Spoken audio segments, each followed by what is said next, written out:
BNP এবং আওয়ামী লীগ যে কোনো একটিকে দলকে বাদ দিয়ে নির্বাচন হলে সেটা অন্তর্ভুক্তিমূলক নির্বাচন হবে না। অপরাধ দেখে প্রমাণ করে বিচার করতে হবে, তারপরেই আমি মনে করি এটা গ্রহণযোগ্য হবে। জামাতকে যখন বাদ দেওয়ার জন্য কথা বলেছে, আমি সব বলেছিলাম যে বাদ দেওয়ার এখতিয়ার কোনো সরকারকে কেউ দেয়নি। আমরা ঘৃণা ছড়াচ্ছি, এ খারাপ, ও খারাপ, সে খারাপ, এই জন্য দোষর।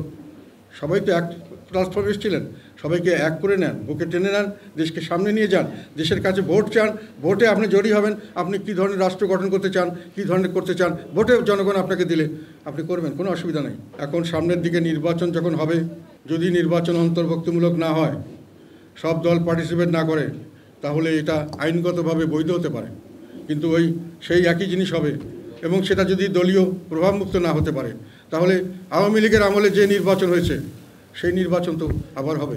এবং সেই নির্বাচনকে আমরা আইনগতভাবে যতই বৈধ বলি, এটা কি সত্যিকার অর্থে গ্রহণযোগ্য নির্বাচন হিসেবে আমাদের কাছে, জনগণের কাছে বা বিশ্ববাসীর কাছে গ্রহণ করা সেইভাবে ধরা হবে?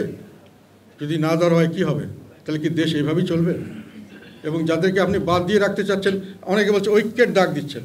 ঐক্যের ডাক আমরা 100 বার, ঐক্যের জন্যই আমরা সব কিছু করতে চাই, দেশবাসীকে সবাইকে নিয়ে আমরা এগিয়ে যেতে চাই। এখন ঐক্য নিয়ে যদি আপনি বলেন যারা আন্দোলনে অংশগ্রহণ করেছে তাদেরই শুধু ঐক্য, তাহলে আপনি ঠিক করছেন কে আন্দোলনে অংশগ্রহণ করেছে, কে করেনি, আপনি ঠিক করছেন নিজের ইচ্ছা মতো। তাহলে আপনার ঐক্য তো হলো আসলে অনৈক্যের ডাক, এটা তো ঐক্যের ডাক নয়, এটা তো অনৈক্যের ডাক। আপনি দেশের একটা অংশকে অনৈক্য করছেন, এটা করে কি দেশে শান্তি আসবে? আপনি বিশাল অঙ্ক, আমি আগেই বলেছিলাম, যখন আমি একটা আর্টিকেল লিখেছিলাম যে বিএনপি এবং আওয়ামী লীগ, এবং আমি এটা সংসদে বক্তব্য দিয়েছিলাম, পরবর্তীকালে আর্টিকেল লিখেছিলাম, প্রথম আলোতে এসছে, সানে এসেছিল, যে কোনো একটিকে 2014 নির্বাচনে পরে যে কোনো একটিকে দলকে বাদ দিয়ে নির্বাচন হলে সেটা অন্তর্ভুক্তিমূলক নির্বাচন হবে না। এবং অন্তর্ভুক্তিমূলক নির্বাচন না হলে খালি মাঠে গোল দিয়ে যে জয়, সেই বিজয়ের কোনো গৌরব নেই, সেই বিজয়ের কোনো সুফল আসে না। তত্ত্বাবধায়ক সরকার ব্যবস্থার জন্য তো আমরা সবসময় দাবি করেছিলাম। এবং একটা 2024, হ্যাঁ রাইট, 2014 নির্বাচন, হ্যাঁ আমি বলছি, আই আন্ডারস্ট্যান্ড ইউর পয়েন্ট। 2014 নির্বাচনে তখন কথা ছিল, আমরা তখন একসাথে সংসদে ছিলাম, এবং আমাদেরকে শেখ হাসিনা তখন প্রধানমন্ত্রী ছিলেন, উনি আমাদের সবাইকে আশ্বাস দিয়েছিলেন যে আমাদের দেশটা কেন ব্যতিক্রম হবে। ভারত, শ্রীলঙ্কা সব জায়গায় তত্ত্বাবধায়ক সরকার ব্যবস্থা ছাড়াও, নেপাল সব জায়গায় করতে পারে, আমরা পারবো না কেন? আমরা চেষ্টা করি, দেখেন আপনারা কোঅপারেট করেন, আমরা একটা সুন্দর নির্বাচন ব্যবস্থা করব তত্ত্বাবধায়ক ব্যবস্থা ছাড়াও। আমরা মনে করেছিলাম যে সেটা উনি করবেন, কিন্তু 2014 সালে নির্বাচনে যখন ব্যবস্থা হলো, আমাদের নেতা আলহাজ হোসেন মোহাম্মদ এরশাদ বলেছিলেন যে আমরা নির্বাচন করব এই সরকারের অধীনে, ঠিক আছে, কিন্তু সব দলকে আনতে হবে, সব দল না আসলে আমরা এই নির্বাচনে যাওয়া ঝুঁকিপূর্ণ মনে করি। এবং উনি যেতে চাননি, যার ফলে আমি যাইনি, আমার সঙ্গে আমাদের 90% মানে 270 জন যায়নি, এবং আমাদেরকে জোর করে ধরে ঈশ্বর সাহেবকে দিয়ে নির্বাচনে আনা হয়েছে। এটা হলো বাস্তবতা। যদি কেউ অপরাধ করে থাকে, আমরা আইনের শাসন চাই।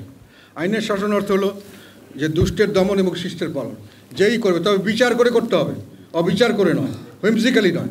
যখন বিএনপিকে বাদ দিয়ে নির্বাচন করতে চেয়েছে আমরা বাধা দিয়েছি, যখন জামাতকে বাদ দিয়েছে কিছুদিন আগেও, এই আন্দোলনের সময় জামাতকে যখন বাদ দেওয়ার জন্য কথা বলেছে, আমি সব বলেছিলাম যে বাদ দেওয়ার এখতিয়ার কোনো সরকারকে কেউ দেয়নি। তাদেরকে ইলেকশনে আসবেন, ওনারা ইলেকশনে যদি পাস না করতে পারেন, ফেল করেন, জনগণ তাকে বাদ দেবে। এইটা এখতিয়ার কোনো নেই। আপনারা শুধু বলে যারা দেশদ্রোহী এবং যারা যেটাকে বলা হয় এক্সট্রিমিস্ট রাজনীতি, নাশকতার রাজনীতি করে, তাদের ছাড়া আপনি কাউকে ব্যান করতে পারেন না। এটা আমি তখনই বলেছিলাম। আমি জামাতের কারণ সময় তোমরা চেক করে দেখতে পারো, জামাতের আওয়ামী লীগের আমলে এটার বিরুদ্ধে আমি বলেছিলাম, জামাতকে সমর্থন করে, যে জামাতেরকে ব্যান করা আওয়ামী লীগের পক্ষে সঠিক হচ্ছে না, এটা এবং আমি সংসদে এটা বলেছি, যেগুলো ব্যান করলে আলটিমেটলি দেশে একটা অরাজকর পরিস্থিতির সৃষ্টি হবে, দেশ কোনো সময় স্টেবল হবে না, দেশের স্বাভাবিকতা থাকবে না, দেশ অচল অবস্থার সৃষ্টি হতে পারে সামনের দিকে।